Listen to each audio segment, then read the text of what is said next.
പിതാവിന്റെയും പുത്രന്റെയും പരിശുദ്ധാത്മാവിന്റെയും നാമത്തിൽ ആമേൻ. അമ്മേ പരിശുദ്ധമേ, അമ്മേ പരിശുദ്ധമേ, ദൈവമാതാവേ, കൃപാസനത്തിലൂടെ ഞങ്ങൾക്കും ഞങ്ങളുടെ ദേശത്തിനും അമ്മ മധ്യസ്ഥം തേടി തന്ന എല്ലാ അനുഗ്രഹങ്ങൾക്കും കൃപകൾക്കും ഞങ്ങളിപ്പോൾ ഹൃദയം നിറഞ്ഞ നന്ദി പറയുന്നു. അമ്മേ പരിശുദ്ധമേ, ദൈവമാതാവേ, 2004 ഡിസംബർ 7-ാം തീയതി ഉച്ചകഴിഞ്ഞ് 2:30 കൃപാസനത്തിൽ സംഭവിച്ച അമ്മയുടെ പ്രത്യക്ഷപ്പെടലിനെ കുറിച്ച് തിരുസഭയ്ക്ക് സമർപ്പിച്ചിരിക്കുന്ന പഠനരേഖകളുടെ മേൽ സഭാത്മകമായ പഠനം ആരംഭിക്കുവാൻ ഞങ്ങൾ പ്രാർത്ഥിക്കുന്നു. അമ്മേ പരിശുദ്ധമേ, ഭൂസ്വർലോകങ്ങളുടെ രാജ്ഞിയായ അങ്ങേയ്ക്ക് ഭൗമ സംരക്ഷണത്തിനായി പ്രപഞ്ചപ്രകൃതിയെ തന്നെ തിരുസഭ പ്രതിഷ്ഠിക്കുവാൻ ഈ പ്രത്യക്ഷീകരണം വഴി ഇടയാക്കണമേ. പരിശുദ്ധമ്മേ, ജപമാല മാതാവേ, സകല കൃപാസനം പ്രാർത്ഥനകളോടും ചേർത്ത് ഞങ്ങളിപ്പോൾ പ്രാർത്ഥിക്കുന്ന ഈ കുടുംബത്തിന്റെ പ്രത്യേക നിയോഗം.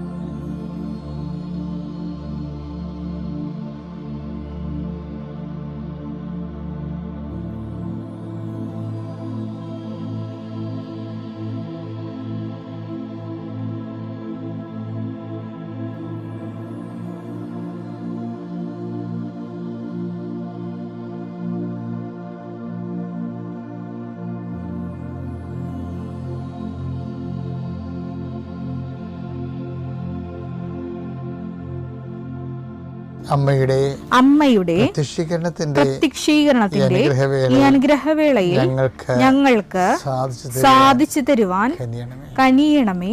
വിശ്വാസ പ്രമാണം. സർവശക്തനായ പിതാവും ആകാശത്തിന്റെയും ഭൂമിയുടെയും സൃഷ്ടാവുമായ ദൈവത്തിൽ ഞാൻ വിശ്വസിക്കുന്നു. അവിടുത്തെ ഏകപുത്രനും ഞങ്ങളുടെ കർത്താവുമായ ഈശോ മിശിഹായിലും ഞാൻ വിശ്വസിക്കുന്നു. ഈ പുത്രൻ പരിശുദ്ധാത്മാവിനാൽ ഗർഭസ്ഥനായി കന്യകാമറിയത്തിൽ നിന്ന് പിറന്ന് പൊന്തിയോസ് പീലാത്തോസിന്റെ കാലത്ത് പീഡകൾ സഹിച്ച് കുരിശിൽ തറയ്ക്കപ്പെട്ട് മരിച്ച് അടക്കപ്പെട്ട് പാതാളങ്ങളിൽ ഇറങ്ങി മരിച്ചവരുടെ ഇടയിൽ നിന്ന് 3-ാം നാൾ ഉയർത്ത് സ്വർഗത്തിലേക്ക് എഴുന്നള്ളി സർവശക്തിയുള്ള പിതാവായ ദൈവത്തിന്റെ വലതുഭാഗത്തിരിക്കുന്നു. അവിടെ നിന്ന് ജീവിക്കുന്നവരെയും മരിച്ചവരെയും വിധിക്കുവാൻ വരുമെന്നും ഞാൻ വിശ്വസിക്കുന്നു. പരിശുദ്ധാത്മാവിലും ഞാൻ വിശ്വസിക്കുന്നു. വിശുദ്ധ കത്തോലിക്കാ സഭയിലും പുണ്യവാന്മാരുടെ ഐക്യത്തിലും പാപങ്ങളുടെ മോചനത്തിലും ശരീരത്തിന്റെ ഉയർപ്പിലും നിത്യമായ ജീവിതത്തിലും ഞാൻ വിശ്വസിക്കുന്നു. ആമേൻ. സ്വർഗ്ഗസ്ഥനായ ഞങ്ങളുടെ പിതാവേ, അങ്ങയുടെ നാമം പൂജിതമാകണമേ. അങ്ങയുടെ രാജ്യം വരണമേ. അങ്ങയുടെ തിരുമനസ് സ്വർഗത്തിലെ പോലെ ഭൂമിയിലും ആകണമേ. അന്നു വേണ്ടുന്ന ആഹാരം ഇന്ന് ഞങ്ങൾക്ക് തരണമേ. ഞങ്ങളോട് തെറ്റ് ചെയ്യുന്നവരോട് ഞങ്ങൾ ക്ഷമിക്കുന്നത് പോലെ ഞങ്ങളുടെ തെറ്റുകൾ ഞങ്ങളോടും ക്ഷമിക്കണമേ. ഞങ്ങളെ പ്രലോഭനത്തിൽ ഉൾപ്പെടുത്തരുതേ, തിന്മയിൽ ഞങ്ങൾ രക്ഷിക്കണമേ. ആമേൻ. നന്മ നിറഞ്ഞ മറിയമേ, സ്വസ്തി. കർത്താവ് അങ്ങയുടെ കൂടെ സ്ത്രീകളിൽ അങ്ങ് അനുഗ്രഹിക്കപ്പെട്ടവളാകുന്നു. അങ്ങയുടെ ഉദരത്തിൻ ഫലമായി ഈശോ അനുഗ്രഹിക്കപ്പെട്ടവനാകുന്നു.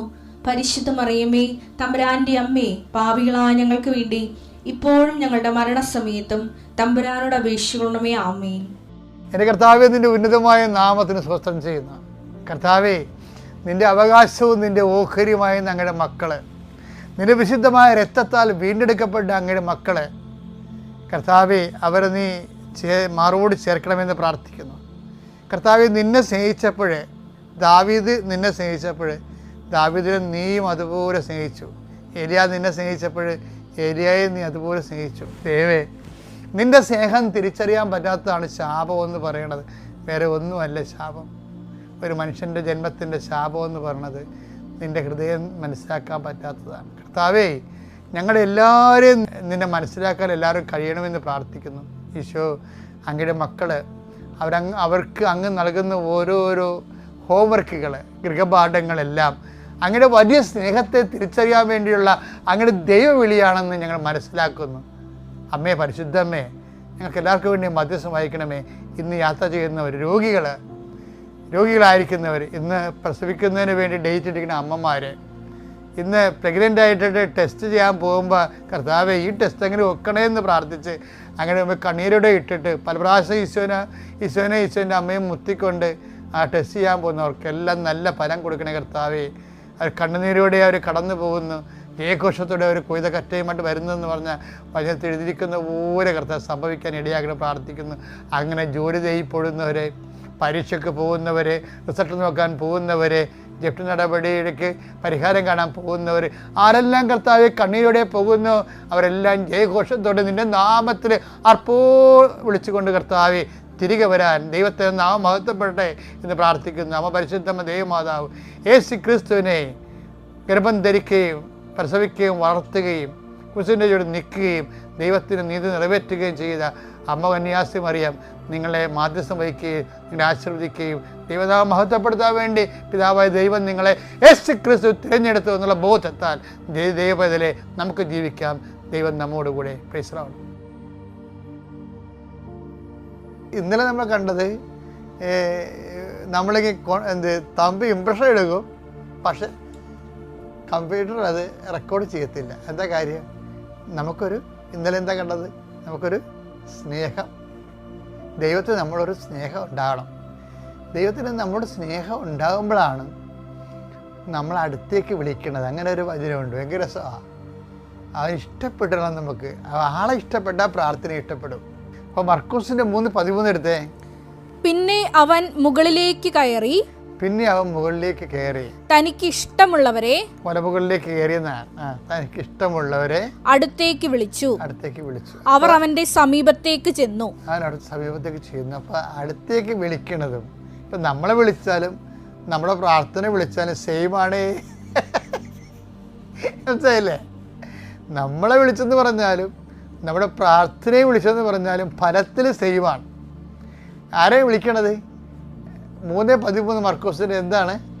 അവൻ തനിക്കിഷ്ടപ്പെട്ടവരെ തൻ്റെ അടുത്തേക്ക് വിളിച്ചു എന്ന് വെച്ച് കഴിഞ്ഞാൽ എന്താണ്?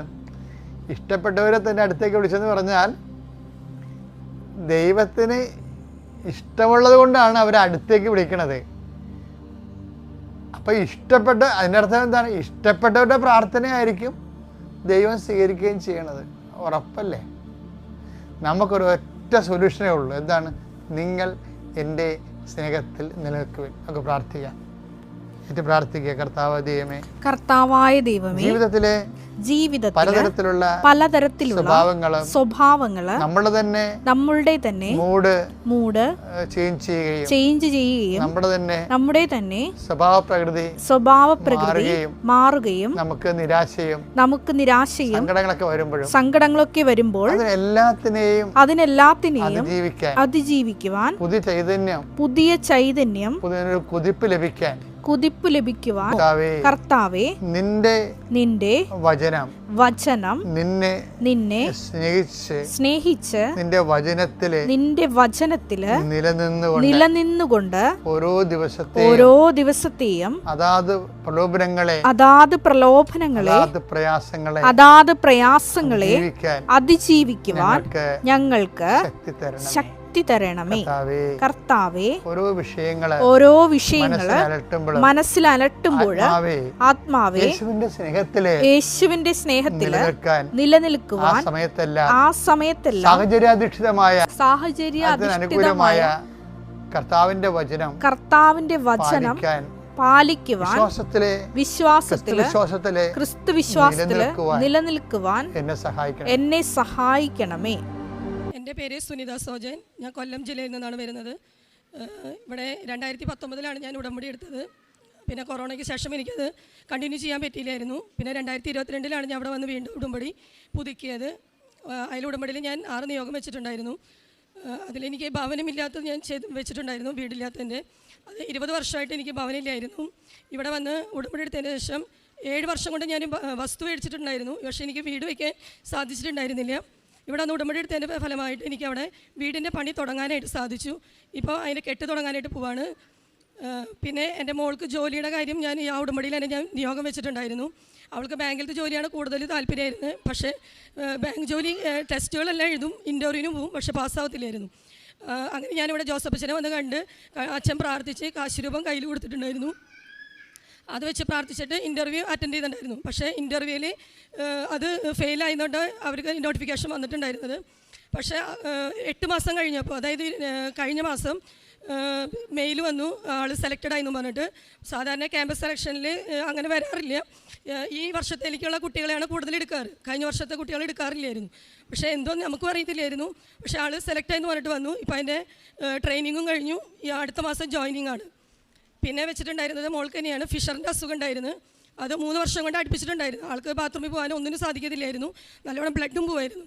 അത് നമ്മുടെ ഇവിടുത്തെ വിശുദ്ധ തൈലവും ഉപ്പും ഉപയോഗിച്ചിട്ട് വിശ്വാസപ്രമാണം ചൊല്ലി പ്രാർത്ഥിച്ചതിൻ്റെ ഫലമായിട്ട് അത് പൂർണ്ണമായിട്ട് മാറി കിട്ടി. പിന്നെ എൻ്റെ അപ്പച്ചന് അറ്റാക്ക് വന്നിട്ടുണ്ടായിരുന്നു കഴിഞ്ഞ 2 മാസമായി, നവംബറിലായിരുന്നു. ആൾക്ക് ഒട്ടും 3 ബ്ലോക്ക് ഉണ്ടായിരുന്നു. എല്ലാവരും 96-98% ആയിരുന്നു ബ്ലോക്ക് ഉണ്ടായിരുന്നത്. അപ്പോൾ ഡോക്ടർ പറഞ്ഞു ആൻജിയോപ്ലാസ്റ്റി ചെയ്യാമെന്ന് പറഞ്ഞിട്ടാണ് കൊണ്ടുപോയത്. പക്ഷേ ആൻജിയോപ്ലാസ്റ്റിയും ഒന്നും ചെയ്യാൻ ആൾക്ക് സാധിച്ചില്ല. കാരണം എന്ന് പറഞ്ഞു കഴിഞ്ഞാൽ ആൾക്ക് 75 വയസ്സായിട്ടുണ്ടായിരുന്നു. പക്ഷേ ഡോക്ടർ പറഞ്ഞു ഒന്നും ചെയ്യാൻ പറ്റത്തില്ല, ആൾ വെൻറ്റിലേറ്ററിലും ആയിരുന്നു. ഞാൻ പിന്നെ ഇവിടുത്തെ നമ്മുടെ ഉപ്പ് കൈ പിടിച്ചിട്ടുണ്ടായിരുന്നു. എൻ്റെ കയ്യിൽ ഉപ്പും തൈലവും ഉപയോഗിച്ചിട്ട് കുരിശ് വരച്ച് വിശ്വാസപ്രമാണം ചെല്ലിയതിൻ്റെ ഫലമായിട്ട് ആൾക്കിപ്പോൾ ഒരു കുഴപ്പമില്ല, ഡിസ്ചാർജായി വീട്ടിലുണ്ട്. ആളിപ്പോൾ സുഖമായിട്ട് ആദ്യത്തായിട്ട് കൂടുതലായിട്ട് ഇപ്പോൾ നടക്കാനായാലും പണിയെടുക്കാനായാലും എല്ലാം കൂടുതൽ ആളിപ്പോൾ ചെയ്യുന്നുണ്ട്. പിന്നെ ഞാനിവിടെ ക്യാൻഡിൽ പ്രയർ ഇട്ടതിൻ്റെ ഫലമായിട്ട് എൻ്റെ മോന് കാനഡയിൽ പോകാനായിട്ട് സാധിച്ചു. കാരണം ഒത്തിരി തടസ്സങ്ങളുണ്ടായിരുന്നു.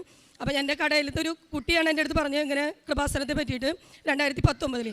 അങ്ങനെ ആ കുട്ടി എൻ്റെ അടുത്ത് പറഞ്ഞു ചേച്ചി അവനെ ക്യാൻഡിൽ പ്രയർ ഇട്, അത് നടക്കും. എൻ്റെ പേര് ഷൈനി, സ്ഥലം ചമ്പക്കുളം. സ്ഥലം ചമ്പക്കുളം. ഞാൻ എൻ്റെ ഹസ്ബൻഡിന് വേണ്ടിയിട്ടാണ് സാക്ഷ്യം പറയുന്നത്. എൻ്റെ ഹസ്ബൻഡ് ഖത്തർ ജോലിയായിരുന്നു. അവിടെ വെച്ച് ചില പ്രശ്നങ്ങൾ, സാമ്പത്തിക പ്രശ്നങ്ങളൊക്കെ വന്നതുകൊണ്ട് പുള്ളിക്കാരൻ ആ ജോലി കളഞ്ഞിട്ട് ഖത്തറിൽ നിന്ന് നാട്ടിലേക്ക് കയറിപ്പോന്നു. ഇവിടെ വന്നു കഴിഞ്ഞപ്പോൾ കമ്പനി വീണ്ടും വിസ കൊടുത്തു. ആ വിസ എടുത്ത് പോകാനായിട്ടുള്ള മെഡിക്കൽ ചെയ്യാനായിട്ട് ഖത്തർ മെഡിക്കൽ സെൻറ്ററിൽ ചെന്നു. അവിടെ ചെന്ന് മെഡിക്കൽ എടുത്തപ്പോഴാണ് അറിയുന്നത് പുള്ളിക്കാരൻ്റെ ശ്വാസകോശത്തിൽ കുരുക്കളാണെന്നുള്ളത്. അങ്ങനെ ആ മെഡിക്കൽ ഫെയിലായി, ഞങ്ങളുടെ വിസയും ക്യാൻസലായിപ്പോയി. അങ്ങനെ ഞങ്ങൾ ഒരുപാട് വിഷമിച്ചിരിക്കുമായിരുന്നു. കാരണം ഞങ്ങൾക്ക് പുള്ളിയുടെ ഒരു ജോലി മാത്രമായിരുന്നു ആകെ ഉണ്ടായിരുന്നൊരു വരുമാനം. ഞങ്ങൾക്ക് 3 കുട്ടികളുണ്ട്. അപ്പം ഇവിടെ വന്ന് ഞാൻ 2016 മുതൽ ഉടമ്പടി എടുത്തിരിക്കുന്ന വ്യക്തിയാണ്. അതുകൊണ്ട് തന്നെ എനിക്ക് നല്ലൊരു വിശ്വാസം ഉണ്ടായിരുന്നു ഇവിടെ വന്ന് ഉടമ്പടി എടുത്ത് പ്രാർത്ഥിച്ചാൽ മാതാവ് സാധിച്ചു തരുമെന്ന്. ഞാൻ എൻ്റെ ഉടമ്പടി ഇവിടെ വന്ന് പുതുക്കിയപ്പോൾ എൻ്റെ ഭർത്താവിൻ്റെ ഈ രോഗവിവരം അതിനകത്ത് എഴുതി. കാരണം ഞങ്ങൾ അമൃതയെ കാണിച്ചു, അപ്പോളോയെ കാണിച്ചു, അവരൊക്കെ CT സ്കാനൊക്കെ ചെയ്തിട്ട് പറഞ്ഞത് കുരുക്കളുണ്ട്, അതാണ് പ്രശ്നം. അപ്പോൾ അത് മെഡിക്കൽ എങ്ങനെ ആകുമെന്ന് അറിയത്തില്ല, അതുകൊണ്ട് ഇത് കുറച്ച് നാൾ മരുന്ന് കഴിക്കേണ്ടി വരുമെന്ന് പറഞ്ഞു. അങ്ങനെ അവർ തരുന്ന എന്തൊക്കെയോ മരുന്നുകൾ ഞങ്ങൾ കഴിച്ചുകൊണ്ടിരുന്നു. എന്നിട്ടും ആ സമയത്ത് തന്നെ ഞാനിവിടെ വന്ന് ഉടമ്പടി പുതുക്കി വെച്ചപ്പം ഒന്നാമത്തെ കാര്യമായിട്ട് എൻ്റെ ഹസ്ബൻഡിൻ്റെ അസുഖം മാറണമെന്നും വേറെ ഏതെങ്കിലും സ്ഥലത്തേക്ക് പോകാനായിട്ടുള്ളൊരു വിസ കിട്ടണമെന്നും ഞാൻ മാതാവിനോട് പ്രാർത്ഥിച്ചു. അങ്ങനെ ഇവിടെ വന്നു ഉടമ്പടി പുതുക്കിയ സമയത്ത് എഴുതി വെച്ചു. 8 മാസം കഴിഞ്ഞപ്പോഴത്തേക്കും പുള്ളിക്കാരന് വേറൊരു കൺട്രിയിലേക്കുള്ള വിസ വന്നു. ആ വിസ വന്ന സമയത്ത് ഞങ്ങൾ മെഡിക്കൽ എടുക്കാനായിട്ട് പോയപ്പോൾ ഞങ്ങൾക്കൊരു ഭയമായിരുന്നു. അപ്പോൾ ഞങ്ങൾ വിചാരിച്ചു ഒന്ന് അച്ഛനെ കണ്ടിട്ട് പോകാം, എന്തായാലും എനിക്ക് ഉടമ്പടി ഉണ്ടല്ലോ എന്ന് വിചാരിച്ചു. അങ്ങനെ ഇവിടെ വന്ന് അച്ഛനെ കണ്ടു. അച്ഛനോട് കാര്യം പറഞ്ഞു കഴിഞ്ഞാൽ അച്ഛൻ നെഞ്ചത്ത് ഷർട്ടൊക്കെ ഊരിയിട്ട് സൈത്ത് പൂശി പ്രാർത്ഥിച്ചു. പിറ്റേ ദിവസം പുള്ളിക്ക് മെഡിക്കലായിരുന്നു. മെഡിക്കൽ എടുത്തു. ആ മെഡിക്കൽ യാതൊരു കുഴപ്പവും കൂടാതെ പാസ്സായി. അതിനുശേഷം പുള്ളിക്കൊരു ഒരാഴ്ച കഴിഞ്ഞപ്പോഴത്തേക്കും പുറത്തേക്ക് പോകാൻ പറ്റി. അവിടെ ചെന്ന് വീണ്ടും ഒരു മെഡിക്കൽ ഉണ്ടായിരുന്നു. ആ മെഡിക്കലിൻ്റെ സമയത്ത് മാതാവ് അത്ഭുതകരമായിട്ട് ഒരു കുഴപ്പങ്ങളും ഇല്ലാതെ. അപ്പം പുള്ളിയുടെ പ്രശ്നം എന്നാന്ന് ചോദിച്ചാൽ എക്സ്റേയിലായിരുന്നു വന്നുകൊണ്ടിരുന്നത്. അപ്പോൾ ഈ എക്സ്റേ എടുക്കുന്ന സമയത്ത് പുള്ളിക്കാരനിങ്ങനെ ശ്വാസം എടുക്കാൻ അവർ പറയും. അപ്പോൾ എന്താണെന്ന് അറിയത്തില്ല, ആരോ വന്ന് പിടിച്ച് നിർത്തുന്ന പോലെ പുള്ളിക്ക് ശ്വാസം എടുക്കാൻ പറ്റത്തില്ല. പുള്ളിയുടെ ഉള്ളിൽ പറയുന്നു നീ ശ്വാസമൊന്നും എടുക്കണ്ട, നീ ഇങ്ങനെ അങ്ങ് നിന്നാൽ മതിയെന്ന്. അങ്ങനെ ഇവിടെ വെച്ചെടുത്ത മെഡിക്കലിലും പുറത്ത് പോയി എടുത്ത മെഡിക്കലിലും അങ്ങനെ തന്നെയാണ് വന്നത്. അപ്പം പുള്ളി പറയുന്നത് എന്നെ മാതാവ് എൻ്റെ അടുത്ത് വന്നിട്ട് എന്നോട് പറഞ്ഞു നീ ശ്വാസമൊന്നും എടുക്കണ്ട, നീ ഇങ്ങനെ തന്നെ നിന്നങ്ങ് നിൻ്റെ എക്സ്റേ ഒക്കെ എടുത്താൽ മതിയെന്ന് മാതാവ് പറഞ്ഞതായിട്ടാണ് പുള്ളിക്ക് ഫീൽ ചെയ്തത്. അപ്പം എൻ്റെ വിശ്വാസം എൻ്റെ മാതാവ് പുള്ളിക്ക് ആ എക്സ്റേ ചെയ്ത സമയത്ത് മാതാവാണ് വന്ന് പുള്ളിയോട് പറഞ്ഞതെന്നും പൂർണ്ണമായിട്ട് ഞാൻ വിശ്വസിക്കുന്നു. എൻ്റെ ഉടമ്പടിയിൽ ഉള്ള ഒരു നിയോഗമാണ് എനിക്ക് സാധിച്ചു കിട്ടിയത്. അതുപോലെ തന്നെ എൻ്റെ അനിയത്തിക്ക് വീട് വെക്കാനായിട്ട് അവർ കൂട്ടുകുടുംബമായിട്ട് താമസിക്കുമായിരുന്നു. അനിയത്തിക്ക് 4 പിള്ളേർ, അനിയന് 2 പിള്ളേർ. അപ്പോൾ അവൾക്ക് വീട് വെച്ച് മാറണമായിരുന്നു. അവരുടെ വലിയ സാമ്പത്തികമൊന്നും ഇല്ലായിരുന്നു. ആ സമയത്ത് അവൾക്ക് വീട് വെച്ച് മാറാൻ പറ്റാതിരുന്നപ്പോഴത്തേക്കും അവൾ എന്നെ വിളിച്ച് പറഞ്ഞു. അപ്പോൾ ഞാൻ ഇതുപോലെ ഉടമ്പടി പുതുക്കിയ സമയത്ത് അവളുടെ വീടിൻ്റെ കാര്യം വെച്ചു. അവൾക്ക് ഒരുപാട് പേര് പൈസ കൊടുത്ത് ആ സമയത്ത് സഹായിച്ചു. അത്ഭുതകരമായിട്ട് 5 മാസം കൊണ്ട് നല്ല രീതിയിൽ വീട് പണിയാനും മാറി താമസിക്കാനും അവൾക്ക് അനുഗ്രഹം മാതാവ് കൊടുത്തു. 9 വർഷമായിരുന്നു കല്യാണം കഴിഞ്ഞിട്ട്. അപ്പം തൊട്ട് അവൾ ആഗ്രഹിക്കുന്നതായിരുന്നു മാറി താമസിക്കണമെന്ന്. അത് മാതാവ് 5 മാസം കൊണ്ട് പൂർത്തീകരിച്ചു കൊടുത്തു. പിന്നെ എൻ്റെ തൊണ്ടയ്ക്ക് പൂപ്പൽ രോഗം വന്നു. ഞാൻ 3 ഹോസ്പിറ്റലിൽ, വണ്ടാനം മെഡിക്കൽ കോളേജിലും പച്ച ഹോസ്പിറ്റലിലും എല്ലാം കാണിച്ചു. ചെത്തിപ്പുഴയിൽ പോയി എൻഡോസ്കോപ്പ് ചെയ്തിട്ടും എന്താണ് പ്രശ്നമെന്ന് അറിയത്തില്ലായിരുന്നു. വേറൊരു ഡോക്ടർ പറഞ്ഞത് പൂപ്പൽ രോഗമാണെന്നാണ്. ഞാനത് എത്ര മരുന്ന് കഴിച്ചിട്ട് മാറിയില്ല. അപ്പം ഞാൻ നെറ്റിയെ കുരിശ് വരച്ചിട്ട് എല്ലാ ദിവസവും ഉടമ്പടി പുതുക്കി പ്രാർത്ഥിക്കുന്ന സമയത്ത് ഉടമ്പടി തൈലം അതിൻ്റെ തൊണ്ടയിൽ വന്നതിൻ്റെ അസ്വസ്ഥതയെന്ന് പറഞ്ഞാൽ വലിയ പ്രശ്നങ്ങളായിരുന്നു. എനിക്ക് 3 മാസത്തോളം വെള്ളം കുടിക്കാൻ പറ്റത്തില്ല. വെള്ളം കുടിച്ചാൽ നീറ്റലുണ്ടാകും, പുകച്ചിലെ, ഭക്ഷണം കഴിക്കാൻ പറ്റത്തില്ല, എനിക്കൊരു വാക്ക് സംസാരിക്കാൻ പറ്റത്തില്ല. എനിക്കിവർ ഇരട്ടക്കുഞ്ഞുങ്ങളാണ്, ഇവിടെ ഉടമ്പടി എടുത്ത് കിട്ടിയതാണ്. അപ്പോൾ ഇവരെപ്പോഴും ബഹളം വെക്കും. അപ്പോൾ എനിക്ക് മിണ്ടാനേ പറ്റത്തില്ല. ഞാനിങ്ങനെ വളരെ അസ്വസ്ഥമായിട്ട് മിണ്ടാതിരിക്കും. എങ്ങനെ ഇവരെ നിയന്ത്രിക്കണമെന്ന് പോലും എനിക്ക് അറിയത്തില്ല. കാരണം ആ തുറക്കാൻ പറ്റത്തില്ല എനിക്ക്. അങ്ങനെ ഇരുന്ന അവസ്ഥയിൽ ഞാൻ ഉടമ്പടി തൈലം വൈകിട്ട് കുരിശ് വരയ്ക്കുന്ന സമയത്ത് ഉടമ്പടി പുതുക്കി എന്ന് നമ്മൾ പ്രാർത്ഥിക്കുന്ന സമയത്ത് ഞാൻ ഉടമ്പടി തൈലം തൊണ്ടയിലിട്ട് പ്രാർത്ഥിച്ചതിൻ്റെ ഫലമായിട്ട് പൂർണ്ണമായിട്ടും ഇപ്പം എൻ്റെ തൊണ്ടയ്ക്ക് ഒരു കുഴപ്പമില്ല. പൂർണ്ണമായിട്ടും പൂപ്പൽ രോഗം മാറി. എനിക്ക് യാതൊരു അസ്വസ്ഥതകളും ഇല്ല. ഇതിൻ്റെ അസ്വസ്ഥത എനിക്ക് 3 മാസം ഉണ്ടായിരുന്നു. ഇപ്പോൾ എനിക്ക് യാതൊരു കുഴപ്പങ്ങളുമില്ല. യേശുവെ സ്തോത്രം. യേശുവെ. എൻ്റെ പേര് ബിന്ദു ബിജു. ഞാൻ മാമ്പറ ഇടവകയിൽ നിന്ന് വരുന്നു. ഞാനും ഭർത്താവും 3 മക്കളും അമ്മയും അടങ്ങുന്നതാണ് എൻ്റെ കുടുംബം. ഞാൻ ചെറിയൊരു കമ്പനിയിൽ ജോലി ചെയ്യുന്നുണ്ടായിരുന്നു. കഴിഞ്ഞ കൊല്ലം ഒക്ടോബർ 13-ാം തീയതിയാണ് ഇവിടെ വന്ന് ഞാൻ ഉടമ്പടി എടുത്തത്. ഉടമ്പടി എടുക്കുമ്പോൾ എൻ്റെ കൂടെ 5 കൂട്ടുകാരിമാരും ഉണ്ടായിരുന്നു. ഞങ്ങൾ ഒന്നിച്ച് വന്ന് ഉടമ്പടി എടുത്തു. ഉടമ്പടി എടുത്ത് ഇവിടുന്ന് പോയി പ്രേക്ഷിത പ്രവർത്തനമൊക്കെ ചെയ്തു, കുമ്പസാരിച്ച് കുർബാന സ്വീകരിച്ചു, കാരുണ്യപ്രവൃത്തിയൊക്കെ ചെയ്തു. അങ്ങനെ 3 മാസം മുടങ്ങാണ്ട് ഞാൻ ഇവിടെ വന്ന് പേപ്പർ മേടിച്ച് പ്രേക്ഷിത പ്രവർത്തനം ചെയ്തിരുന്നു. ഞങ്ങളുടെ വീട്ടിൽ നല്ല സാമ്പത്തിക ബുദ്ധിമുട്ടുണ്ടായിരുന്നു. എൻ്റെ ഭർത്താവിന് മീൻ കച്ചവടമായിരുന്നു. കുടുംബത്തെ പ്രാരാബ്ദം കാരണം എനിക്കൊരു നല്ല വരുമാനം ഞാൻ ആഗ്രഹിച്ചു. എൻ്റെ 3ാമത്തെ നിയോഗമാണ് നല്ലൊരു ജോലി കിട്ടുക, അല്ലെങ്കിൽ ഉള്ള ജോലി തന്നെ ഒന്ന് മെച്ചപ്പെടുത്തി ഒന്ന് സാലറി കൂട്ടി കിട്ടുവാനായിട്ട്. പക്ഷേ അവിടെ 3 കൊല്ലം നിന്നിട്ടും എനിക്കൊരു ഇതുണ്ടായില്ല. അതാറ് ഞാൻ അവിടെ നിന്ന് നിർത്തി. അവിടെ അടുത്തുള്ള ആശുപത്രിയിൽ ക്ലീനിങ് സ്റ്റാഫായിട്ട് ജോലി ചെയ്തു. അപ്പോഴും എനിക്ക് നൈറ്റൊക്കെ നിൽക്കുമ്പോൾ ഭയങ്കര ബുദ്ധിമുട്ടും ഭയങ്കര കാലുവേദനയായിരുന്നു. അതിനുശേഷം വേറൊരു ചേച്ചിയുടെ അടുത്ത കൂട്ടുകാരൻ വഴി UK ആളുകളെ കൊണ്ടുപോകണമെന്ന് അറിഞ്ഞു. അപ്പോൾ ഞാൻ പാസ്പോർട്ട് എടുക്കാനായി പോയി. പാസ്പോർട്ട് എടുത്തു വന്നു. അയാൾക്ക് ആധാറും ഫോട്ടോയും അയച്ചു കൊടുത്തു. പക്ഷേ അവിടെ നിന്നും ഒന്നും ഒരു അറിയിപ്പുണ്ടായില്ല. അപ്പോഴും പിന്നെ ജനുവരിയിൽ ഞാൻ വന്ന് ഇവിടെ ഉടമ്പടി പുതുക്കി പോന്നു. അപ്പോൾ പുതുക്കി പോകുമ്പോൾ ഞാൻ മാതാവിനോട് പറഞ്ഞു, മാതാവേ, ഞാൻ ഇവിടെ വന്ന് സാക്ഷ്യം പറയാനും ഞാൻ ഇനി വരുള്ളൂ എന്ന് പറഞ്ഞുകൊണ്ടാണ് ഞാനിവിടുന്ന് പോയത്. അതിനുശേഷം ഞാനിവിടുന്ന് മാതാവിൻ്റെ രൂപം കൊണ്ടുപോയിട്ടുണ്ടായി. അത് ഞങ്ങൾ കിടക്കണ മുറിയിലാണ് വെച്ചായിരുന്നു. അതിൻ്റെ മുകളിൽ തന്നെ പാസ്പോർട്ടും അതിൻ്റെ ഉള്ളിലെ ഉടമ്പടി കാശുരൂപവും ഉടമ്പടി തൈല് ഞാൻ കുരിശ് വരച്ച് വിശ്വാസ പ്രമാണം ചൊല്ലി പാസ്പോർട്ടിൻ്റെ അവിടെ വെച്ചു. ഒരാഴ്ച കഴിഞ്ഞപ്പോഴത്തേക്കും ദുബായിൽ നിന്ന് എനിക്കൊരു ജോലിയുടെ സാധ്യത വന്നു. ഒരു കുഞ്ഞിനെ നോക്കാനാണ്. ഏപ്രിൽ 11-ാം തീയതി ഞാൻ പോവും. അതിനുള്ളിൽ ഇവിടെ വന്ന് എനിക്ക് സാക്ഷ്യം പറയാൻ മാതാവ് എന്നെ അനുഗ്രഹിക്കട്ടെ എന്ന് പ്രാർത്ഥിച്ചു. സാമ്പത്തിക ബുദ്ധിമുട്ട് കാരണം എനിക്ക് കയ്യിൽ നിന്ന് കാശ് കൊടുത്ത് അങ്ങോട്ട് പോകാനുള്ള കഴിവുണ്ടായില്ല. വിസയും ടിക്കറ്റും എല്ലാം അവർ ഫ്രീ ആയിട്ട് അയച്ചു തന്നു. ഇത്ര അനുഗ്രഹം എനിക്ക് തന്ന മാതാവിന് 1000 നന്ദി. ഇവിടെ വന്ന് പ്രാർത്ഥിക്കുന്ന എല്ലാവർക്കും മാതാവിൻ്റെ അനുഗ്രഹം കൂടുതൽ കിട്ടട്ടെ എന്ന് പ്രാർത്ഥിക്കുന്നു. എൻ്റെ പേര് ലൈസമ്മ. ഞാൻ താമസിക്കുന്നത് ചുങ്കത്തറ പള്ളിക്കുത്ത് എന്ന് പറഞ്ഞ സ്ഥലത്തു നിന്നാണ് ഞാൻ വരുന്നത്. ഞാനിവിടെ ഉടമ്പടി എടുക്കാനുണ്ടായിരുന്ന കാരണം എനിക്ക് ഒരു മകനായിരുന്നു ഉണ്ടായിരുന്നത്, ആകെ ഒരു മകൻ. അവൻ്റെ അച്ഛൻ 1 വയസ്സായപ്പം മരിച്ചുപോയി. അപ്പം ഞാൻ കൂടുതൽ ഈ മോന് വേണ്ടി തന്നെയാണ് ജീവിച്ചുകൊണ്ടിരുന്നത്. അവൻ പഠിക്കാനൊക്കെ നല്ല മിടുക്കനായിരുന്നു. നല്ല മാർക്കോട് കൂടി 10ാം ക്ലാസ്സും +2 എല്ലാം പാസ്സായി കഴിഞ്ഞപ്പോൾ അവൻ ആദ്യം എന്നോട് പറഞ്ഞിരുന്നു, ഞാനിവിടെ ഡിഗ്രിക്ക് പഠിക്കാം. അപ്പം ഞാൻ പറഞ്ഞു ഡിഗ്രിക്ക് പഠിച്ചിട്ട് കാര്യമില്ല, നല്ല എന്തെങ്കിലും കോഴ്സിന് മോൻ പഠിക്കുക എന്ന് പറഞ്ഞ് ഞാനാണ് അവനെ നിർബന്ധിച്ച് എൻട്രൻസിന് വിട്ടത്. എൻട്രൻസിന് വിട്ടിട്ട് അവന് പിന്നെ കുസാറ്റിൽ കേരള എഞ്ചിനീയറിങ്ങിനും അവന് നല്ല മാർക്ക് ഉണ്ടായിരുന്നു, കുസാറ്റിലും ഉണ്ടായിരുന്നു. അപ്പോൾ അവൻ പറഞ്ഞു അമ്മ ഞാൻ കുസാറ്റിലാണ് പോകുന്നത്, അവിടെയാണ് പ്ലേസ്മെൻ്റ് ഒക്കെ എന്ന് പറഞ്ഞു. അപ്പോൾ ഞാൻ പറഞ്ഞു ശരി നിൻ്റെ ഇഷ്ടം പോലെ ചെയ്യട്ടെ എന്ന് പറഞ്ഞ് ഞങ്ങൾ അവനെ കുസാറ്റിൽ കൊണ്ടുപോയി അഡ്മിഷൻ എടുത്തു. അവിടെ അഡ്മിഷൻ എടുത്തു കഴിഞ്ഞപ്പോൾ നമുക്ക് ഇതുവരെ എന്ന് പറഞ്ഞാൽ അവൻ നാട്ടിൻപുറത്തുള്ളൊരു സ്കൂളിലല്ലേ പഠിച്ചത് +2 ഒക്കെ. അപ്പോൾ അവിടെ നമുക്ക് നേരിട്ട് ചെന്ന് അധ്യാപകരെയൊക്കെ കണ്ട് കുട്ടി എങ്ങനെ പഠിക്കുന്നു, എങ്ങനെയാണ് മാർക്ക് എന്നൊക്കെ ചോദിക്കാനുള്ള ഒരു രീതി ഉണ്ടായിരുന്നു. ഇവിടെ ഈ കുസാറ്റിൽ അഡ്മിഷൻ കിട്ടിയപ്പോൾ എനിക്കറിയില്ല അവിടെ ആരാ എന്താ വലിയ യൂണിവേഴ്സിറ്റി, ആരോട് ചോദിക്കുക എന്ത് ചോദിക്കുക എന്നൊക്കെ വിചാരിച്ച് ഞങ്ങൾ അഡ്മിഷൻ എടുത്ത് ഇങ്ങോട്ട് പോന്നു കഴിഞ്ഞ് ഞങ്ങൾ അവൻ പഠിക്കുന്നുണ്ടെന്ന് തന്നെയാണ് വിചാരിച്ചത്. പക്ഷേ അതുവരെ എന്ന് പറഞ്ഞാൽ ഹോസ്റ്റലിൽ നിന്ന് ശീലമില്ലാത്ത അവനെ ഹോസ്റ്റലിൽ കൊണ്ടാക്കിയപ്പം ഇവർക്ക് എന്ന് വെച്ചാൽ കുറേ കുട്ടികൾ ഒന്നിച്ച് താമസിക്കുന്നതാണ്. അവർക്ക് ഈ മൊബൈലൊക്കെ ഇങ്ങനെ നോക്കി അവർ 12, 1 മണി 2 മണി വരെയൊക്കെയാണ് അവർ കിടന്നുറങ്ങുന്നത്. ആ സമയത്ത് ഇവന് രാവിലെ കോളേജിലോട്ട് എഴുന്നേറ്റ് പോകാൻ ഇവന് കഴിയുന്നില്ല. അങ്ങനെ ഇവൻ കിടന്നുറങ്ങി ഇവൻ്റെ അറ്റൻഡൻസൊക്കെ നഷ്ടപ്പെട്ടു. ഇതൊക്കെ ഞങ്ങൾ അറിയുന്നില്ല. ഞാൻ അറിയുന്നതെന്ന് പറഞ്ഞാൽ ഇവൻ 2ാം വർഷം ആകുമ്പോഴാണ്. 2ാം വർഷം ആകുമ്പോൾ എനിക്കൊരു കോള് വന്നു, പ്രിൻസിപ്പാള് നിങ്ങൾ മോനെ ഒരു നാട്ടിൻപുറത്ത് നിന്ന് കൊണ്ടുപോയി ഒരു കോളേജിൽ കൊണ്ട് ചേർത്തിട്ട് ഈ കുസാറ്റിൽ കൊണ്ട് ചേർത്തിട്ട് നിങ്ങൾ അവനെ ഒന്ന് ഇതുവരെ തിരിഞ്ഞു നോക്കുമോ, ഈ കോളേജിലൊന്ന് വരുമോ, ഒന്ന് അന്വേഷിക്കുമോ, ഒന്ന് ഇതുവരെ ചെയ്യാത്തത് എന്താണ് എന്ന് പ്രിൻസിപ്പാൾ ചോദിച്ചു. അപ്പോഴാണ് ഞാൻ ആകെ വിഷമിച്ച്. അപ്പം ഞാൻ പറഞ്ഞു എനിക്കറിയില്ല ആരോട് എന്ത് ബന്ധപ്പെടും. അപ്പോൾ അവർ പറഞ്ഞു ഇവിടെ 2 PTA മീറ്റിംഗ് വെച്ചിട്ടുണ്ടായിരുന്നല്ലോ, നിങ്ങൾ ഒരു പ്രാവശ്യം പോലും ഇവിടെ വന്നിട്ടില്ല, ഞങ്ങളെ കോൺടാക്റ്റ് ചെയ്തിട്ടില്ല എന്ന് പറഞ്ഞു. അപ്പം ഞാൻ എന്ത് കാണിച്ചു, ഉടനെ തന്നെ ഞാൻ ട്രെയിൻ കയറി ഞാൻ ഇവൻ്റെ കോളേജിൽ ചെന്നു. കോളേജിൽ ചെന്നപ്പോൾ നിർമ്മൽ സാറെന്ന് പറഞ്ഞൊരു സാറാണ്. സാർ ഇവൻ്റെ അറ്റൻഡൻസൊക്കെ എടുത്തു കഴിഞ്ഞപ്പോൾ പറഞ്ഞു 2ാം സെം എഴുതണമെന്നുണ്ടെങ്കിൽ ഇവന് അറ്റൻഡൻസ് ഇല്ല, ഇവനെ ഇയർ ഔട്ട് ആക്കുമെന്ന് പറഞ്ഞു.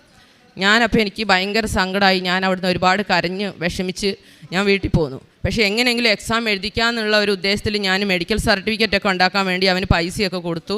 എവിടെ മെഡിക്കൽ സർട്ടിഫിക്കറ്റ് ഉണ്ടാക്കിയിട്ടും അവനെ ആ 2ാമത്തെ സെമ്മിന് അവനെ എഴുതിച്ചില്ല എന്ന് മാത്രമല്ല 6 മാസം അവൻ പുറത്ത് നിന്ന് ഇത് എഴുതിച്ചിട്ട് കോളേജിൽ കയറിയാൽ മതി എന്ന് പറഞ്ഞു.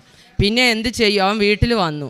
വീട്ടിൽ ബാഗൊക്കെ തൂക്കി വന്നപ്പോൾ ഞാൻ അവനോട് കർശനമായിട്ട് പറഞ്ഞു ഇവിടെ നിൽക്കണ്ട, നീ ഇത്രയും നല്ലൊരു കുട്ടിയായി പഠിക്കുന്നത് എനിക്ക് നാണിക്കേടാണ്, അപ്പം നീ എഴുതിയെടുത്ത് കോളേജിൽ കയറിയിട്ട് ഇങ്ങോട്ട് വന്നാൽ മതി, ഞാൻ വളരെ കർശനമായിട്ട് അവനോട് പറഞ്ഞു. അപ്പോൾ അവൻ പറഞ്ഞു ഞാൻ കയറും, കോളേജ് എഴുതിയെടുക്കും, അമ്മ വിഷമിക്കേണ്ട. അവൻ എന്നോട് പറഞ്ഞു ഞാൻ ജീവൻ ഉണ്ടെങ്കിൽ ഞാൻ എഴുതിയെടുക്കും. അങ്ങനെ അവൻ എന്നോട് പറഞ്ഞു. എന്നിട്ട് ഞങ്ങൾ ഇവനെ തൃശ്ശൂർ ഒരു ട്യൂഷൻ സെൻറ്ററിൽ ഇവന് ഭയങ്കര ബുദ്ധിമുട്ടാണ് എന്ന് പറഞ്ഞപ്പോൾ 2ാമത്തെ സെമ്മ് ട്യൂഷന് കൊണ്ടാക്കി. പക്ഷെ അവിടെ ചെന്നപ്പോൾ ഇവൻ അവിടെ ക്ലാസ്സിൽ കയറുന്നില്ല. അവൻ പറഞ്ഞു 2 രീതിയിലാണ് ക്ലാസ് എടുക്കുന്നത്, എനിക്ക് ശരിക്കും അങ്ങ് മനസ്സിലാവുന്നില്ല എന്ന് പറഞ്ഞു. പിന്നെ ഞാൻ ചോദിച്ചു പിന്നെ നീ എന്ത് ചെയ്യാൻ പോകും? ഇല്ലമ്മേ ഞാൻ വീട്ടിലോട്ട് വരുന്നില്ല, ഹോസ്റ്റലിൽ തന്നെ നിന്ന് പഠിക്കും എന്ന് പറഞ്ഞു. ഞാൻ പറഞ്ഞു 2ാമത്തെ സെമ്മ് പിന്നെ അടുത്തടുത്ത് ഇതെല്ലാം കൂടെ നിന്നെക്കൊണ്ട് കഴിയുമോ? ആ കഴിയുമെന്ന് പറഞ്ഞു.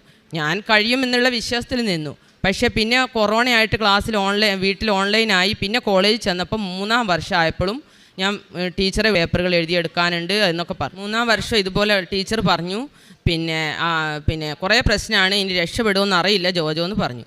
അപ്പോൾ എനിക്ക് ഇനി കൂടുതലൊന്നും ചിന്തിക്കാനില്ല. ഞാൻ കൃപാസനത്തെക്കുറിച്ച് കുറേ മുൻപ് തന്നെ കേട്ടിട്ടുണ്ടായിരുന്നു.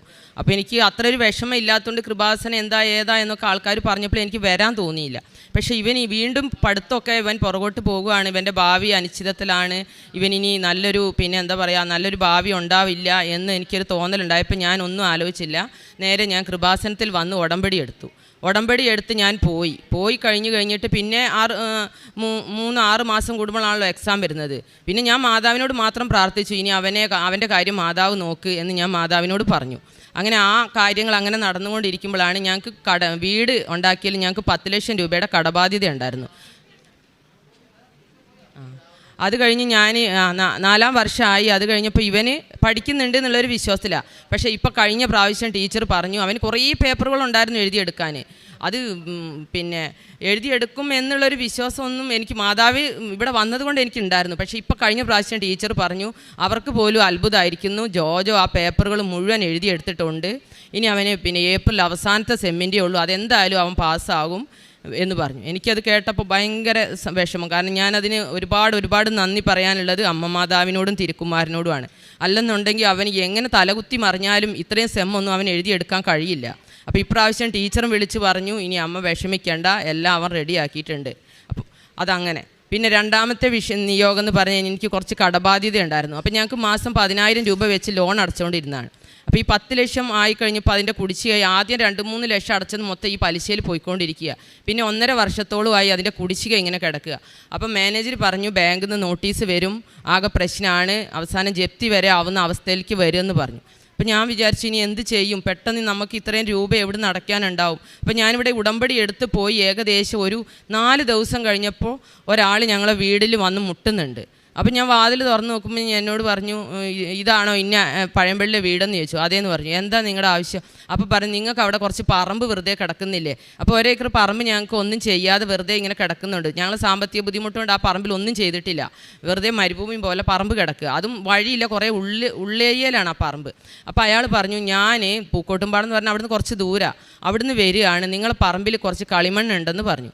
അപ്പോൾ എനിക്ക് വിശ്വസിക്കാൻ കഴിഞ്ഞില്ല, കാരണം അത്രയും വർഷം ആ പറമ്പ് അവിടെ കിടന്നിട്ട് ഇന്ന് വരെ അങ്ങനെ ആരും പറഞ്ഞിട്ടില്ല. അപ്പോൾ ഞാൻ ചോദിച്ചു, നിങ്ങളിത് എങ്ങനെ കണ്ടുപിടിച്ച് ഇവിടെ കളിമണ്ണുണ്ടെന്ന കാര്യം?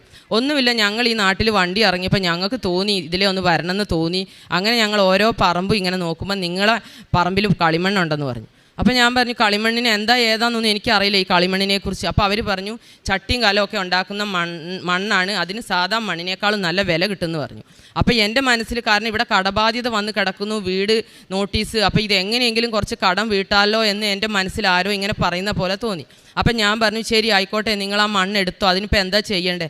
അപ്പോൾ അവർ പറഞ്ഞു, ജിയോളജിയിൽ നിന്നൊക്കെ പഞ്ചായത്തിൽ നിന്നൊക്കെ പെർമിഷൻ കിട്ടണമെന്ന് പറഞ്ഞു. പിന്നെ അവർ പെർമിഷനുള്ള പേപ്പറുകൾ ഇങ്ങനെ നീക്കിക്കൊണ്ടിരിക്കുകയാണ്. അപ്പോൾ അവർ 10 സെൻറ്റിൻ്റെ പിന്നെ 10 സെൻറ്റിനാണ് അവർ പെർമിറ്റ് എടുത്തത്.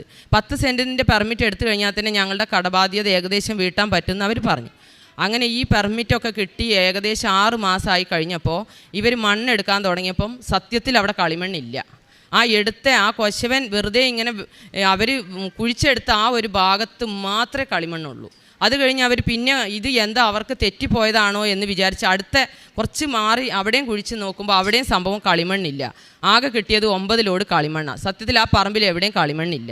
അപ്പോൾ അവർ പറഞ്ഞു, ഇത് ഭയങ്കര അത്ഭുതമാണ് ഇവിടെ നടന്നിരിക്കണേ, ഞങ്ങൾ ജീവിതത്തിൽ ആദ്യമായിട്ടാണ് ഞങ്ങൾ ഈ കളിമണ്ണ് ഉള്ളത് കൊണ്ട് മാത്രമാണ് ഇത്രയും പൈസ കൊടുത്ത് ഞങ്ങൾ ഇതിന് പെർമിറ്റ് എടുത്തത്. അല്ലെന്നുണ്ടെങ്കിൽ ഞങ്ങൾക്ക് ഇവിടെ പെർമിറ്റ് എടുക്കേണ്ട ആവശ്യം എന്ത്? ഈ 10-20 ലോഡ് മണ്ണിന് വേണ്ടി ഞങ്ങൾക്ക് പെർമിറ്റ് കിട്ടേണ്ട ഒരു കാര്യവും ഞങ്ങൾക്കില്ല. ഏതായാലും എടുത്തു പോയില്ലേ, ഇനിയിപ്പോൾ ഈ മണ്ണ് ഞങ്ങൾ വെട്ടുകല്ല, അതായത് ഇഷ്ടികളത്തിന് കൊടുത്തേക്കാം, കുറച്ച് തൽക്കാലം നിങ്ങളുടെ ബുദ്ധിമുട്ട് മാറും എന്ന് പറഞ്ഞു. അങ്ങനെ അവർ എല്ലാം കൂടി ഞങ്ങൾക്ക് ഒരു 3 ലക്ഷം രൂപ ഞങ്ങൾക്ക് ആ പറമ്പിൽ നിന്ന് കിട്ടി. അപ്പം ഞാൻ മനസ്സിലാക്കി അവിടെ കളിമണ്ണില്ലാത്തടത്ത് ഞങ്ങളുടെ സാമ്പത്തിക ബുദ്ധിമുട്ട് കണ്ട് അമ്മ മാതാവ് ഇവരെ അവിടെ കൊണ്ടുവന്ന് കളിമണ്ണ് കാണിച്ചു കൊടുത്തതാണ്. അത് 10 ലോഡ് ഒക്കെ കളിമണ്ണിന് സാധാരണ എവിടെയും പെർമിറ്റ് കിട്ടില്ല, അതൊട്ട് കണ്ടുപിടിക്കാൻ പോലും കഴിയില്ല. എന്നിട്ട് ഇവരത്രയും ആ ഒരു ഭാഗത്ത് ആ കളിമണ്ണ് കണ്ടുപിടിച്ചതും അതിനു വേണ്ടി അവർ 6-7 മാസം കിടന്ന് കഷ്ടപ്പെട്ട് അതിന് പെർമിറ്റ് എടുത്തപ്പം അവർക്ക് കുറേ നഷ്ടങ്ങൾ ഉണ്ടായി എന്ന് മാത്രമേ ഉള്ളൂ. പക്ഷേ ഞങ്ങൾക്ക് ഞങ്ങളുടെ അത്യാവശ്യ കാര്യങ്ങൾ, വീട് ജപ്തി അല്ലെങ്കിൽ ബാങ്കിൽ അടയ്ക്കാനുള്ള കടബാധ്യതകളൊക്കെ ഞങ്ങൾക്ക് 2 വർഷത്തേക്ക് ഞങ്ങൾക്ക് ഇനി ഒന്നും നോക്കണ്ട, ഞാൻ ഈ പൈസ കൊണ്ടേ അതുപോലെ ബാങ്കിൽ അടച്ചു. അപ്പോൾ ഇനി എനിക്ക് 2 വർഷത്തേക്ക് എൻ്റെ വീടിൻ്റെ ഒരു ജപ്തി നടപടികളോ കടബാധ്യതയോ ഒന്നും എനിക്ക് ഉണ്ടാവില്ല. എനിക്കപ്പോൾ ഒരുപാട് പിന്നെ എന്താ പറയുക, ഒരുപാട് എനിക്ക് നന്ദി അമ്മ മാതാവിനോടും തിരുക്കുമാരനും. പിന്നെ എൻ്റെ മോൻ ഇത്രയും പേപ്പറുകളൊക്കെ എഴുതിയെടുത്തതും ഞങ്ങളെ കടബാധ്യതയിൽ നിന്ന് തൽക്കാലം മാതാവ് രക്ഷിച്ചതും ഒക്കെ എനിക്ക് ഒരുപാട് അത്ഭുതങ്ങൾ തന്നെയാണ്. യേശുവേ നന്ദി, യേശുവേ സ്തോത്രം. എൻ്റെ പേര് രാജി, ഞാൻ വരുന്നത് ആലുവയിൽ നിന്നാണ്. ഞാൻ വർക്ക് ചെയ്യുന്നത് UP-യിലാണ്, ഒരു നഴ്സിംഗ് ഹെഡായിട്ടാണ് വർക്ക് ചെയ്യുന്നത്. ഇത് 2ാമത്തെ വട്ടമാണ് ഞാൻ ഈ അൾത്താരയിൽ വന്ന സാക്ഷ്യം പറയാൻ എനിക്ക് ഭാഗ്യം ഉണ്ടാവുന്നത്. ആദ്യമായിട്ട് ഞാനിവിടെ വരുമ്പോൾ ഞാനൊരു ഓൺലൈൻ ഉടമ്പടി എടുത്തിട്ടാണ് വന്നത്. അതിനുശേഷം ഇവിടെ വന്ന് തീർത്ഥാടന ഉടമ്പടി എടുത്ത് എൻ്റെ സാക്ഷ്യങ്ങൾ പറഞ്ഞു. ഞാൻ ജോലിയുമായിട്ട് ബന്ധപ്പെട്ട് വളരെയധികം ബുദ്ധിമുട്ടിലായിരുന്നു ആ സമയത്ത്. അങ്ങനെ എനിക്ക് നല്ലൊരു ജോലി തന്ന് മാതാവ് അനുഗ്രഹിച്ചു. അതിൻ്റെ സാക്ഷ്യപ്പെടുത്താനാണ് ആദ്യം വന്നത്. 2ാമത് വന്നപ്പോൾ 3-4 വർഷമായിട്ട് എൻ്റെ വിവാഹം നടക്കാതെ വളരെ ബുദ്ധിമുട്ടിലായിരുന്നു. ഞാനത് ഉടമ്പടിയിൽ വെച്ച് പ്രാർത്ഥിച്ചു. അങ്ങനെ എൻ്റെ വിവാഹം തീരുമാനമായപ്പോഴും ഞാനിവിടെ സാക്ഷ്യം പറയാൻ വന്നിരുന്നു. അതിനുശേഷം വന്ന് ഉടമ്പടി പുതുക്കിയപ്പോൾ ബ്രദർ പറഞ്ഞു, ഇനി മാരേജിന് ഡേറ്റ് ആയി കഴിയുമ്പോഴും ഇവിടെ വന്ന് സാക്ഷ്യം പറഞ്ഞാൽ മതി എന്ന് പറഞ്ഞു. അത് പ്രകാരമാണ് ഞാനിപ്പോൾ ഇവിടെ സാക്ഷ്യം പറയാനായിട്ട് വന്നത്. അങ്ങനെ എൻ്റെ മാരേജ് എല്ലാം ഫിക്സായി. എനിക്ക് ഒരിക്കലും ഒരു യോഗ്യതയില്ലാത്ത ഒരു നല്ലൊരു ദൈവവിളി തന്ന ദൈവം എന്നെ അനുഗ്രഹിച്ചു. ഒരു നല്ല കുടുംബത്തിലോട്ട് എനിക്കൊരു ചോയ്സ് തന്നു. ഇതെല്ലാം മാതാവിൻ്റെ ഒരു കൃപയായിട്ടാണ് ഞാൻ കാണുന്നത്. അതുപോലെ തന്നെ എനിക്ക് ഫിനാൻഷ്യലി എനിക്കൊരു ലോൺ ഉണ്ടായിരുന്നു. ഒരു ജോലി നഷ്ടപ്പെട്ട ഒരു സമയം എൻ്റെ ജീവിതത്തിൽ ഉണ്ടായപ്പോൾ ആ ലോണൊന്നും അടയ്ക്കാതെ ഞാൻ ഒരുപാട് ബുദ്ധിമുട്ടിയിരുന്നു. അങ്ങനെ ഒരു 8 lakhs-ഓളം പൈസ എനിക്ക് ഒരുമിച്ച് അടയ്ക്കണമെന്ന് പറഞ്ഞ് ബാങ്കിൽ നിന്ന് നോട്ടീസ് വന്നു. അന്ന് ഞാനിതുപോലെ മാതാവിൻ്റെ മുമ്പിൽ മുട്ടുകുത്തി പ്രാർത്ഥിച്ച് കരഞ്ഞ് അതൊരു EMI ആയിട്ട് മാതാവ് എനിക്കത് കുറച്ച് തന്നു. ഒരു 25,000 മാത്രം അടച്ച് അതിനൊരു സമയദൈർഘ്യം എനിക്ക് തന്നെ എന്നെ അനുഗ്രഹിച്ചു.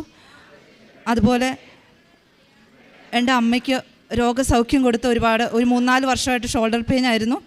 അതിന് വേണ്ടിയിട്ട് ഞാൻ അച്ഛൻ്റെ ആരാധനയുടെ സമയത്ത് ഓൺലൈൻ ആരാധന കൂടി പ്രാർത്ഥിച്ചപ്പോഴേ എൻ്റെ ഷോൾഡറിൽ കൈവച്ച് പ്രാർത്ഥിച്ച് എൻ്റെ അമ്മയ്ക്ക് അതിന് സൗഖ്യം കൊടുത്തു. അതുപോലെ എൻ്റെ അനിയത്തിയുടെ ഒരു അനുഭവം എന്ന് പറഞ്ഞാൽ, എൻ്റെ അനിയത്തി സ്ഥലം വിൽക്കാൻ വേണ്ടിയിട്ട് ഒരുപാട് ബുദ്ധിമുട്ടിൽ 3-4 വർഷമായിട്ട് അതിന് വേണ്ടിയിട്ട് നടക്കുകയായിരുന്നു. അങ്ങനെ ഒരു ദിവസം എൻ്റെ അമ്മ ഫോൺ വിളിച്ച് പറഞ്ഞു, മോള് പ്രാർത്ഥിക്കുന്ന ആ മാതാവിനോട് ആ കാര്യമൊന്ന് പറയുമെന്ന് ചോദിച്ചു. അങ്ങനെ ഞാനവിടെ പറഞ്ഞു. 3-4 വർഷമായിട്ട് നടക്കാത്തൊരു കാര്യം 2 ദിവസത്തിനുള്ളിൽ മാതാവ് ആ സ്ഥലക്കച്ചവടം നടത്തി അനുഗ്രഹിച്ചു.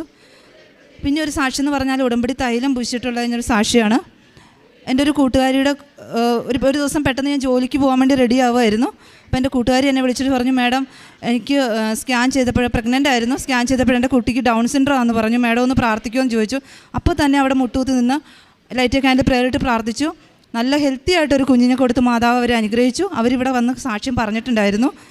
പിന്നെ എൻ്റെ ഒരു കൂട്ടുകാരി, ഞാൻ എൻ്റെ അടിവയറ്റിൽ തൈലം പുരട്ടി നിന്നാണ് ആ കുട്ടിക്ക് വേണ്ടി പ്രാർത്ഥിച്ചത്.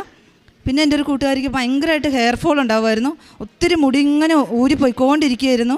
അങ്ങനെ ഞങ്ങൾക്കൊക്കെ ഭയമായിരുന്നു ഇത് എന്താണ് ഇങ്ങനെ പോകണമെന്ന്. എന്നിട്ട് അവസാനം ഞാൻ മാതാവിൻ്റെ ഉടമ്പടി തൈലം തേച്ച് അവർക്ക് വേണ്ടി പ്രാർത്ഥിച്ച് മുടികൊഴിച്ചിലൊക്കെ നിന്ന് ഇന്നിവിടെ ഉടമ്പടി എടുക്കാൻ വേണ്ടിയിട്ട് എൻ്റെ കൂടെ വന്നിട്ടുണ്ട്. അങ്ങനെ നിരവധിയായിട്ടുള്ള ഒരുപാട് അനുഗ്രഹങ്ങൾ മാതാവ് എനിക്ക് സത്യം പറഞ്ഞാൽ എനിക്ക് ഈശോയിൽ ഭയങ്കര വിശ്വാസമായിരുന്നു. മാതാവിൽ എനിക്ക് ഒരു വിശ്വാസം ഇല്ലായിരുന്നു. മാതാവിനെക്കുറിച്ച് ആരെങ്കിലും സംസാരിക്കുന്നത് കേട്ടാൽ ഞാൻ ആ ഭാഗം കട്ടാക്കുമായിരുന്നു. ഒരു അച്ഛന്മാരുടെ ടോക്സ് ഞാൻ കേൾക്കാറുണ്ട്, മാതാവിനെക്കുറിച്ച് ആരെങ്കിലും പറഞ്ഞാൽ ഞാനത് കട്ടാക്കിയിട്ട് പോകുമായിരുന്നു.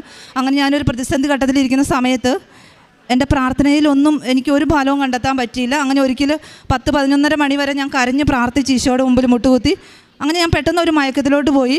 ആ സമയത്ത് എൻ്റെ മനസ്സിൽ പെട്ടെന്ന് ഇങ്ങനെ കൃപാസനം എന്നൊരു വാക്ക് വന്നു. അതെന്താണെന്ന് പോലും എനിക്ക് മനസ്സിലായില്ല. പെട്ടെന്ന് ഞാൻ യൂട്യൂബ് എടുത്ത് സെർച്ച് ചെയ്തപ്പോൾ അച്ഛൻ്റെ ലൈവ് സബ്സ്ക്രൈബ് ചെയ്യാൻ പറഞ്ഞു വന്നു. ഞാനത് ചെയ്തു. അപ്പോൾ തന്നെ ഞാനിരുന്നൊരു ധ്യാനം കൂടി 2:30 വരെ. അന്ന് മുതൽ ഇങ്ങോട്ട് എന്നും ഞാൻ കൊന്തയൊല്ലി പ്രാർത്ഥിക്കും, മാതാവിൻ്റെ പ്രത്യക്ഷീകരണ പ്രാർത്ഥന ചൊല്ലും, ബൈബിൾ വായിക്കും, പുതിയ നിയമം മുഴുവൻ വായിച്ചു കഴിഞ്ഞു. എപ്പോഴും മാതാവിൻ്റെ ഒരു ടച്ചിലാണ് ഞാൻ ഇരിക്കുന്നത്. എപ്പോഴൊക്കെ സമയം കിട്ടുന്നോ അപ്പോഴൊക്കെ ഞാൻ മാതാവിന് നന്ദി പറയും. കൊന്തയിലും ഞാൻ ഒരുപാട് ക്ഷമ ചോദിച്ചു മാതാവിനെ അവോയ്ഡ് ചെയ്തതിൽ.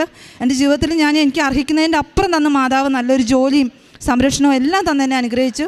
മാതാവിനും തിരുക്കുമാരനും കോടാനുകോടി നന്ദി. എൻ്റെ പേര് വത്സല, സ്ഥലം കൊടുങ്ങല്ലൂർ.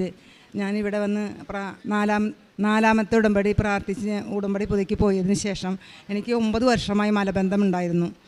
ഹോമിയോ കഴിച്ചു, ആയുർവേദം കഴിച്ചു, എല്ലാ മരുന്നും ഇംഗ്ലീഷ് മരുന്ന് കഴിച്ചു. എന്ത് കഴിച്ചാലും 1 വർഷം 2 വർഷം അതിന് ഗുണം ഉണ്ടാവുള്ളൂ, പിന്നെ അതിന് ഗുണം ഉണ്ടാവില്ല. വയറ്റിൽ നിന്ന് പോകാത്ത അവസ്ഥ ഭയങ്കര ബുദ്ധിമുട്ടാണ്. അപ്പോൾ ഇടയ്ക്ക് എൻ്റെ മോള് മെഡിക്കൽ സ്റ്റോറിൽ നിന്ന് ഒരു 50 രൂപ ഏറ്റവും വില കൂടിയ മരുന്ന് മേടിച്ചു കൊണ്ട് തരും. ആ മരുന്ന് ഞാൻ മുഴുവനും കഴിച്ച് കഴിയുമ്പോൾ വയറ്റിൽ നിന്ന് പോകും, ഛർദ്ദിക്കും, തളരും, നിൽക്കില്ല. ഞാനങ്ങനെ കഷ്ടത്തിലായി. പിന്നെ ഡോക്ടറെ അടുത്ത് പോകാൻ എന്ത് ചെയ്യും? ഡോക്ടറെ അടുത്ത് പോകണമെന്ന് വിചാരിക്കും, പല പ്രാവശ്യം ഒരുങ്ങും, പോകാൻ പറ്റില്ല, തടസ്സപ്പെട്ടു. അപ്പോൾ ഞാൻ ഇടയ്ക്കിടയ്ക്ക് ഇങ്ങനെ അമ്മയോട് പറഞ്ഞുകൊണ്ടിരിക്കും, എൻ്റെ അമ്മേ അന്നന്ന് വേണമെന്ന ആഹാരം നീ തരാൻ പറയുന്നുണ്ട്. അന്നന്ന് വേണമെന്ന ആഹാരം കഴിക്കുമ്പോൾ നമുക്കത് പോകണ്ടേ, എന്നിട്ട് ഞാൻ എന്ത് ചെയ്യും? ഇങ്ങനെ 2-3 ദിവസം അമ്മയോട് ഞാനിങ്ങനെ പറഞ്ഞുകൊണ്ടിരുന്നു. അമ്മ പറഞ്ഞു ഞാൻ മാറ്റിത്തരാമെന്ന് പറഞ്ഞു. ഇപ്പോൾ 1 മാസമായി ഞാൻ ഒരു മരുന്നും കഴിക്കുന്നില്ല. കൃത്യമായിട്ട് എൻ്റെ ശരിക്കും വയറ്റിൽ നിന്ന് പോകുന്നുണ്ട്. പിന്നെ കഴുത്ത് നിറച്ച് അരിമ്പാറയായിരുന്നു. അത് ഞാൻ ഇത്തിരി വെള്ളം എടുത്ത് ഉപ്പ് ചാരിച്ച് കഴുത്തിൽ നിറച്ച് പുരട്ടി. അപ്പോൾ അത് മുഴുവനും കരിഞ്ഞു പോയി. പിന്നെ ചെവിട്ടിലൊരു 30 വർഷമായി ശരിക്കും അരി തിളയ്ക്കണ പോലെ എപ്പോഴും ചൊറിഞ്ഞുകൊണ്ടിരിക്കും. ഒരു 5-10 പ്രാവശ്യമെങ്കിലും ഇത് ചൊറിഞ്ഞുകൊണ്ടിരിക്കും. അപ്പോൾ ഞാൻ എന്ത് ചെയ്തു? പക്ഷുകൊണ്ട് ഉടമ്പടി തൈലം പറ്റി ചെയ്തു. ഇപ്പോൾ അത് 2-3 മാസമായി അത് പോയി. പിന്നെ ഞാൻ വെളുപ്പിന് 3 മണിക്ക് പ്രാർത്ഥിച്ചിരിക്കുകയായിരുന്നു. അപ്പോൾ അമ്മ വന്ന് എന്നെ ഇങ്ങോട്ട് ക്ഷണിച്ച് കൊണ്ടുവന്നതാണ്. അതുകൂടാണ്ട് പിറ്റേ ദിവസം ഞാനവിടെ കൊടുങ്ങല്ലൂർ കൂട്ടായ്മയിൽ പ്രാർത്ഥിക്കാൻ പോയി. അവിടെ അമ്മ ചില്ലുകൂട്ടിൽ നിൽക്കണ കണ്ടു. പിന്നെ പൈശാചികമായ ബന്ധനത്തിൽ ഞാൻ എൻ്റെ മക്കളും ഭയങ്കരമായിട്ട് കഷ്ടപ്പെട്ട് കുടുങ്ങി കഴിയാണ്.